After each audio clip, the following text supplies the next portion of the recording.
Shelly has a laptop, which is in licensing also called a device or a client device. Why? Because there are also servers. We'll get to that in a few seconds. That laptop, it has an operating system, Windows, and it has applications, certain applications installed on that laptop.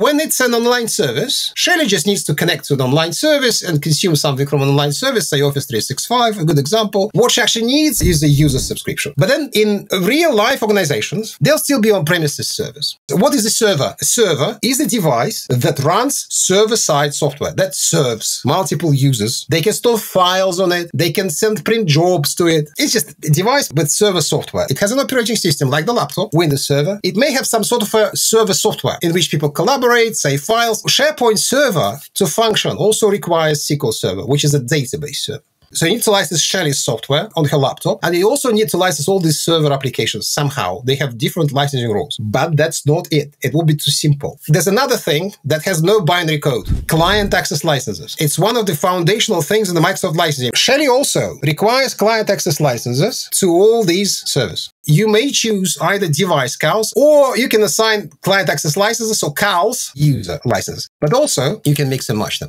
You can have a device CAL for, as in this picture, for Windows Server, and user CALs to SQL Server and SharePoint.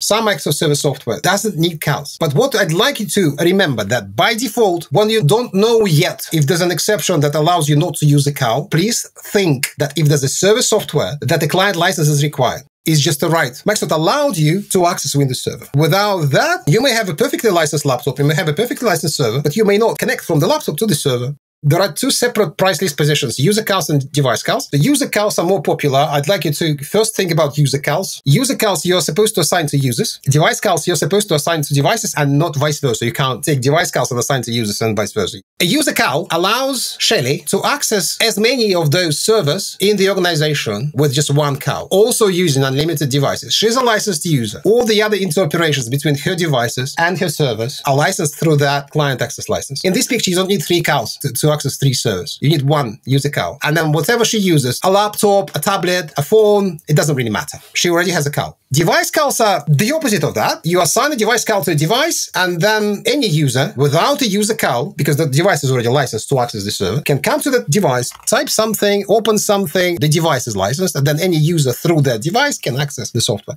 CALs are also sold by Microsoft as bundles, like Enterprise CAL Suite or Core CAL Suite or Bundle. These are just sets of various CALs. Core CAL is smaller, Enterprise CAL is bigger. Nowadays, if you license your users with Microsoft 365, E3 or E5, those licenses assigned to users give users equivalent of all the CALs except for the SQL Server CAL. There are some instances when you don't need the CAL because you already have it through some other source. Sometimes you sit down and think, okay, how many CALs we need? Look at if a user may already be licensed with the CAL equivalent. External users are different to internal. What it means, external is they're not your employees, they're not on-premises workers. External users also require licensing their connections to the server, and by default, you need to think they probably require a client access license. And then there are exceptions. Some software has additionally licensable external connectors. They replace CALs. You buy one external connector, and then any number of users can access the server from the outside. You can't do this for your own employees. You still need CALs for your own employees. But you can channel all the external users through external connectors. External users can use either CALs or external connectors. Also, some of the software includes rights for external users to connect without an additional external connector. It just says it includes external connector. It includes external connector rights, the license for the server itself. But then again, it's an exception. By default, think that any user, any device needs some sort of client access license unless it's permitted not to buy it. Enterprise CAL is a bigger bundle than Core CAL, actually includes Core CAL and additional CALs as well. One thing that is very important about the CAL bundles is that CAL bundles never ever have had SQL Server CAL included. SQL Server CALs are always separate.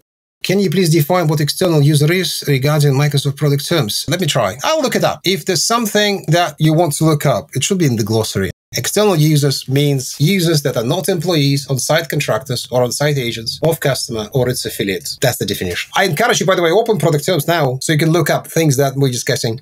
Client access licenses also have versions. If you run Windows Server 2016, you need CAL that is at least Windows Server CAL 2016. You may use CAL 2019, or if this year they release a new version, there'll be 2021. You may not use Windows Server 2016 with the CAL version 2012. So it must be either the same version or higher. CALs are version. If you upgrade your service, all the client access licenses need to be repurchased. CALs must be with a version that is enough to access the version of the server. Usually, unless there are any interesting exceptional circumstances, you scan the entire network or you ask your admins what's the highest version of Windows Server we have. That's the version of the CAL at least that you need.